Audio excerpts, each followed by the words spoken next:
How to create Citibank account online. Welcome. In this quick tutorial, I'll walk you through the steps to create a Citibank account online. So let's get started.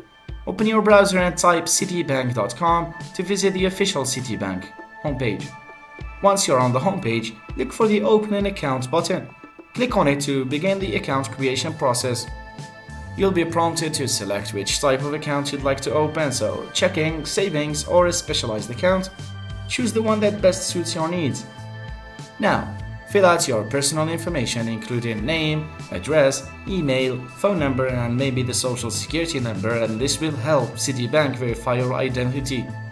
Set up a username and password for your online banking access and make sure they're secure and easy for you to remember.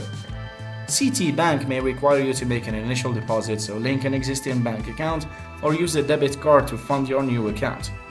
Carefully read through Citibank's terms and conditions and click the box to accept them if you do.